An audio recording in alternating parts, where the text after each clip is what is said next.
So I'm going to show you a picture or an image of what this little pouch is going to look like. We will need a pair of scissors. So this is the little pouch. We're just going to lace it together all the way around. And then in your little supplies there, you do have an extra piece of leather. And we put that in there just in case if your lacing breaks. This is a moose hide, but I'm not too sure. Might be cut too thin or whatever. So just when you're wrapping your lace around, just be gentle with your hide, your little ties here. And that's the inside of the pouch. So this may get a little tricky because our holes is a little bit small, the holes, but we should be able to finish it up here. So this is the completed one. And now I'm going to take my non-completed one. And we put a couple of these little jingle cones in there. And the idea for the jingle cones is that if we can stick them on little ties here, maybe some pliers, or if you just want to twist it in there. Once we're all done, we can have these little jingle cones on there. You might want to check, they might be sitting inside of each other like this. I don't know. We want to leave at least,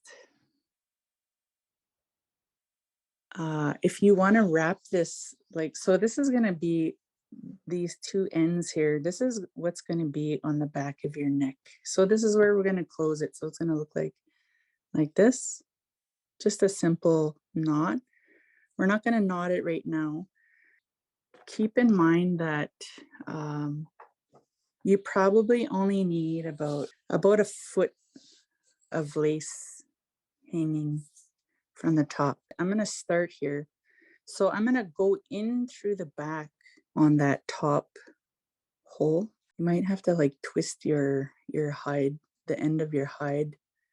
What I did was I took my scissors and I cut it to just give it this real pointed end on the hide. So here's the back of my pouch. And I went through that top hole right here. The front part of my pouch, I'm going to go through the same hole. So all of your holes they all are gonna line up. Someone's asking if the supplies came in a box. It came in just a mailer package. So I got it through both of the holes on the top part. So what I'm going to do is I'm going to try to be as gentle as I can pulling this through because I don't want to break it. So what I want to have here is I want to have at least 12 inches. So like 1 foot hanging out the back. So just to show you, I'm just going to put this here so you can see. So I have this long string here hanging out the back. So this is what's going to wrap around my neck afterward, this part. So from here, what I want to do is I'm going to take the hide that is coming out the front and I'm going to wrap it around the back and I'm going to come out, up and out through the back again. So it's basically just repeating the same thing over.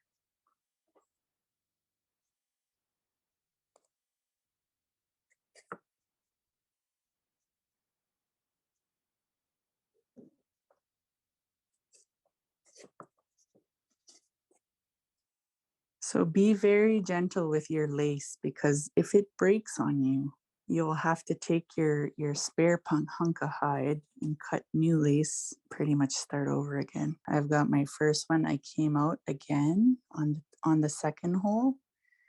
And I'm just going to repeat the same thing. I'm just going around and around and around.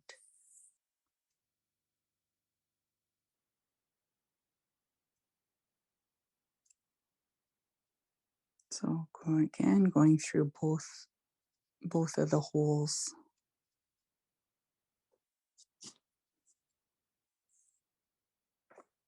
And you may have to kind of twist your hide so that it's nice and it's not twisted over. So feel like you can twist it as you you pull through the holes. When we started, we put our lace going in through the back, but we left this long sort of string, it's a foot long, hanging out of the back. So this is going to be the string that we're going to use for the tie around the neck. So ultimately this lace is going to go all the way around and come out and meet up here with this end. There's this really interesting little tool that Tandy Leather makes, and it's actually like a needle that you just twist it on the end of your hide, your lace, and it's very helpful in making things like this. Just an FYI, if you ever plan to do more of this work, it's kind of looks like a needle. So see how my hide's all twisted up. I'm going to just spin it as I pull it through, just so that it straightens out. So that's 4 holes so far. If you're really struggling with the end of your lace, like stick it in your mouth. You can even like soggy it up and it'll make it a little bit easier.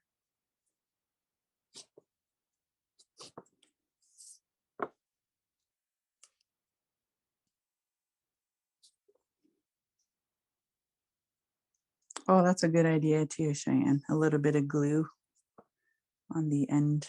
I was working on some old jingles today, as I'm making a jingle dress using some, I guess, repurposing some old jingles.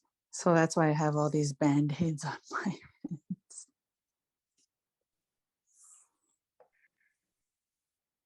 So when you make those jingle dresses, it must be really heavy when you wear them to dance, is it?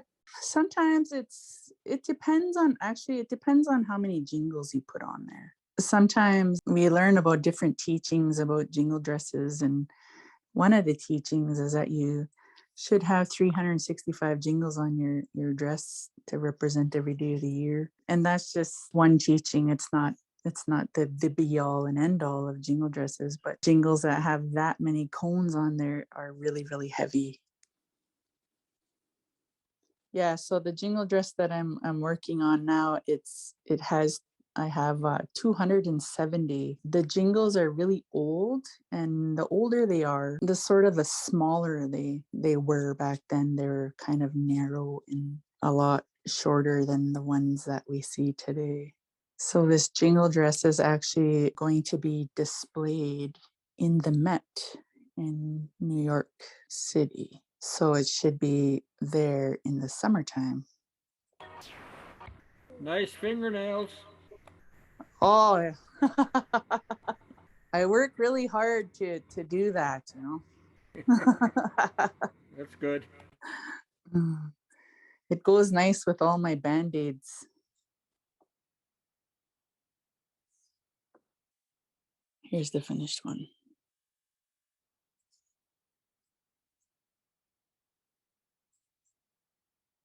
Oh, that's a boo-boo. That's not supposed to be there. Hi, it's Lana. Does it have to be tight? No, you don't want to pull it like really, really tight. You just want it on there just nice and snug. If you pull it tight, then it's gonna kind of warp the edge of your pouch. You're making that look so easy, Shannon. I know, eh? I'm going to ask you, what kind of beadwork do you like to do more, the floral or the like loom beading? You know what, to be honest, I don't even know how to loom bead, but that is something that I would like to do. I do a lot of the floral beadwork, like the flat stitch. I do a lot of beadwork on velveteen. Here, I have a piece of beadwork here. Oh, it's beautiful. Beautiful colors. Wow. Yeah, here's some moccasins. Mm-hmm. Oh, here, I'll show you some pictures while you guys are doing that. Mm-hmm. So this is actually the catalog from our art exhibit. Don't get sidetracked. Make sure you're still stringing away. This is actually a beaded portrait of my son. And this was made by my daughter, Justine. And I'll show you some more floral beadwork.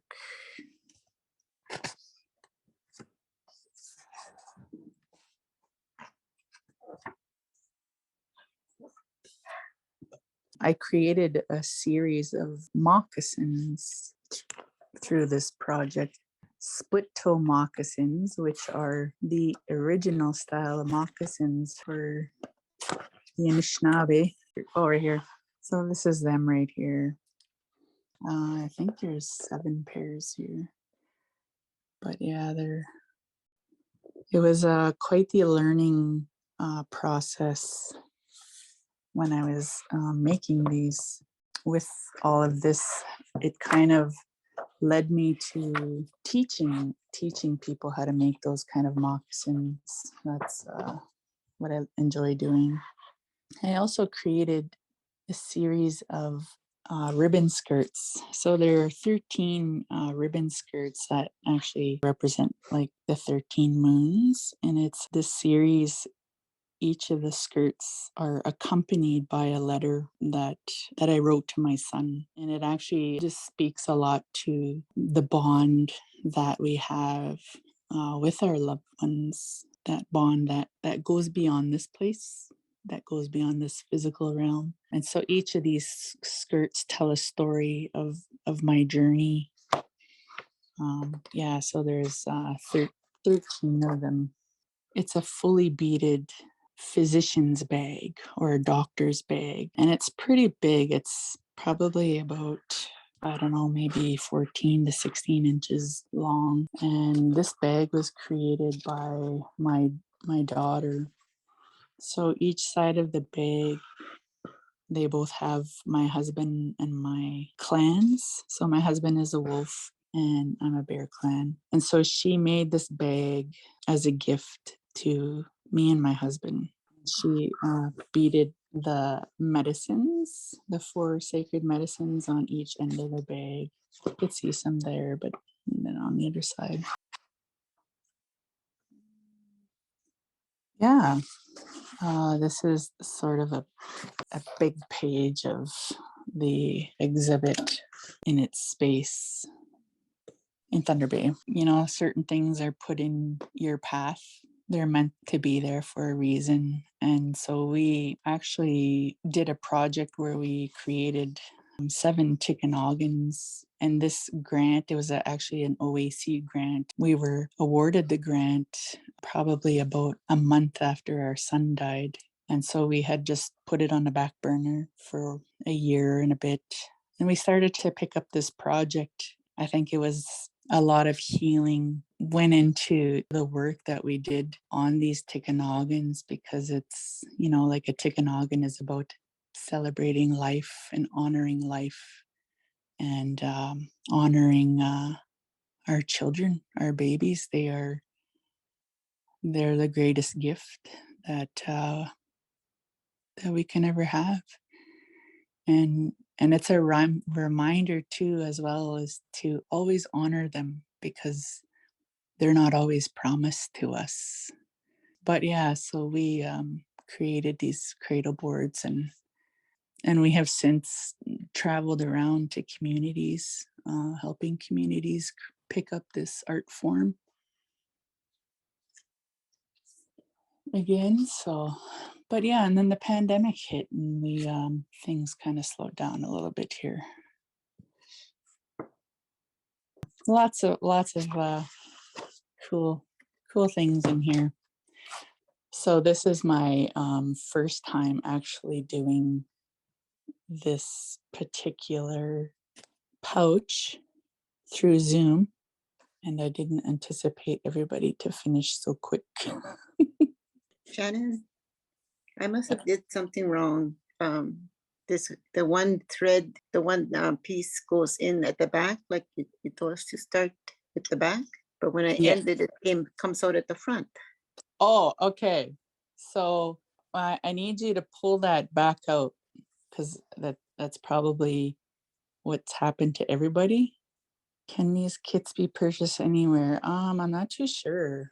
This is something that I just made up specifically for this gathering. Okay, so I have one hole left right here. So what I'm gonna do, instead of wrapping it around, I'm actually gonna go through it this way from the front. I'm going in through the front. So I'm gonna be going in here just so that my string comes out the back the same size, same side, same as the other side.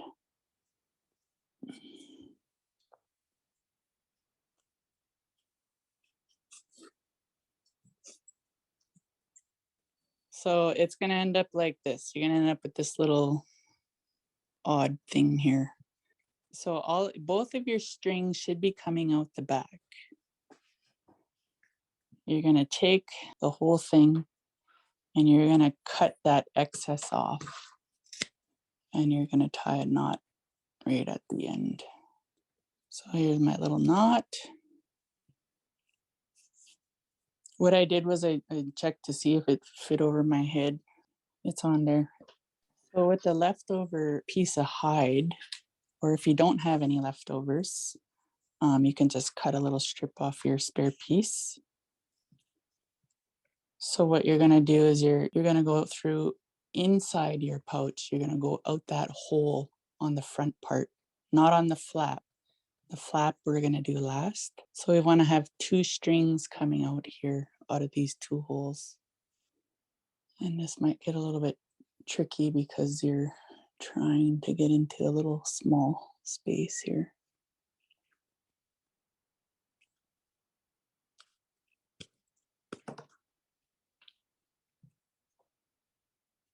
And it doesn't matter how long your string is. It's just whatever personal preference. If you think it's too long, you can trim it down if you want. If you want to leave it long. So mine's pretty long. So from here, I'm going to take my strings and I'm going through the holes on my flap here. It kind of looks like a person and you're putting the strings through their eyes. Yeah.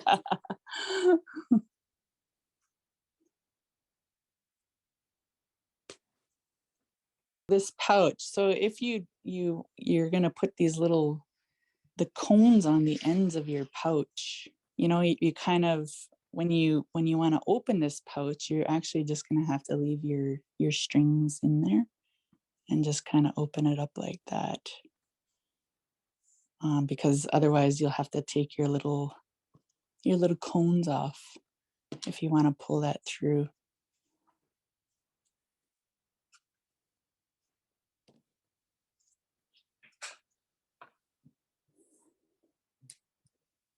To attach these, I'm just going to twist it on there. But my cones, they kind of got stuck together here. There we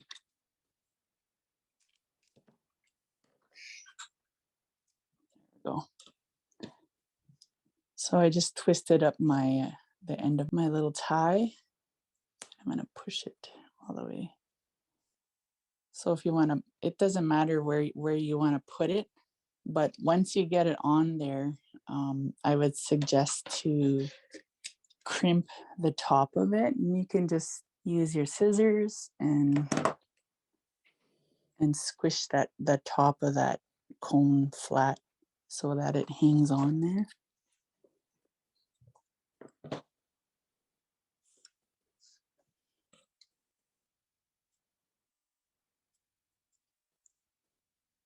This one is a little bit more tricky to get on, so I'm gonna just keep twisting it and try not to cut yourself because they might have little sharp edges, these things.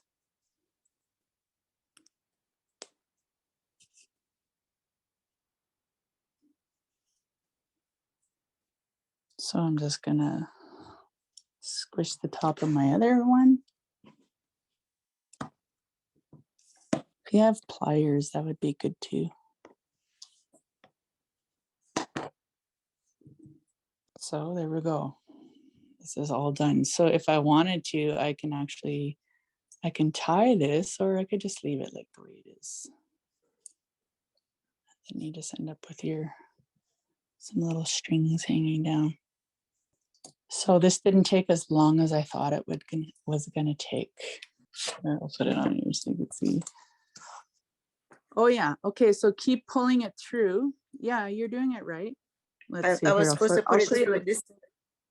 No, you got it right. So yours looks like this, right? Yeah. So what you're doing is you're gonna pull it all the way through so that it's tight in there. And then these ends, you'll put them up through here. Oh, okay, just missing that last bit. Yeah.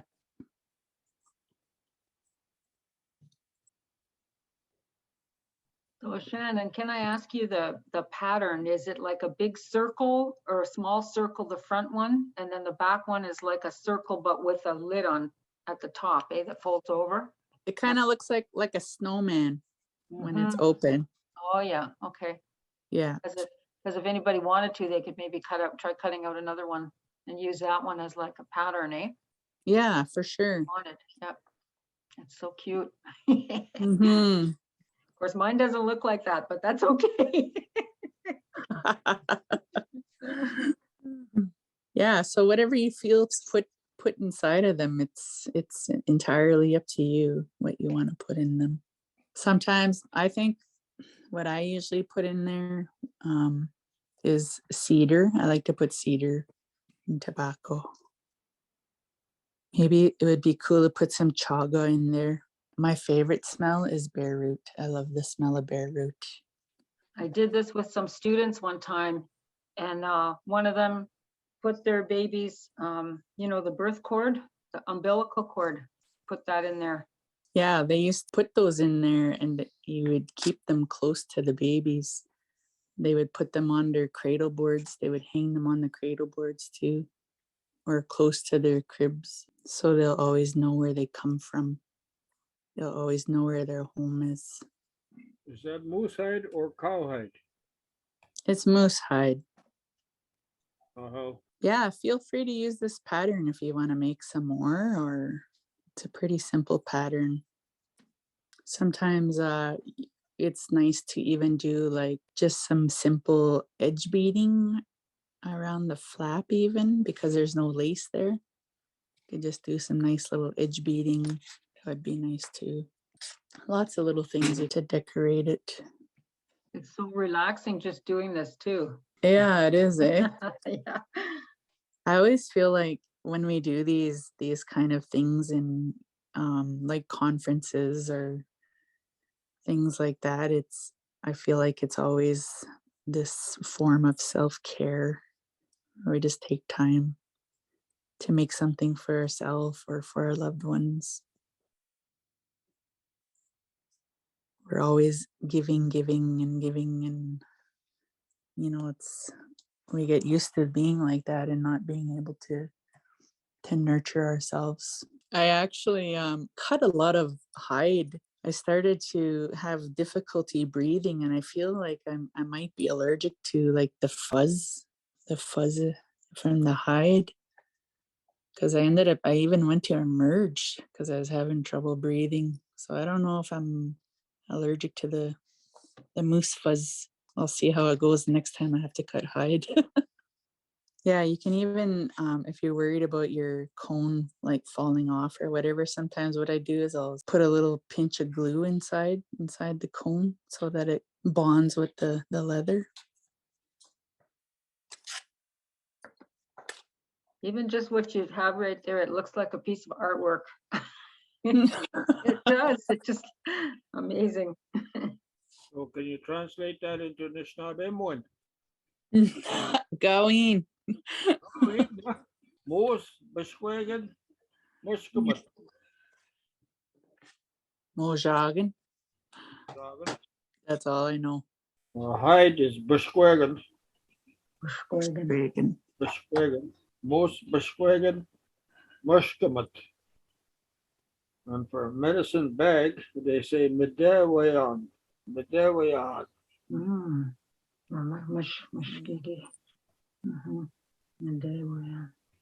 Well, it didn't take as long as I thought it would.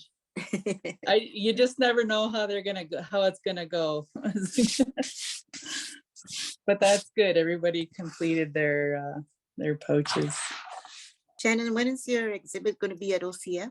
It's actually, well, it's there now. I'm not too sure when it's gonna open. I think it was supposed to be from January to March. So it's pretty late in January. So I think maybe usually takes about a week to install. So maybe at the end of Mhm. January it might open. Yeah. Okay, But it'll be there for a few months. all right. And when are you at the Met? That's in the summer. In the summer, yeah. Shannon, I just wanted to thank you so much for everything that you shared. And, you know, not only showing us and helping everybody make those beautiful pouches, they're so sweet, but also, you know, all the stories that you shared from your own life. We really appreciate it.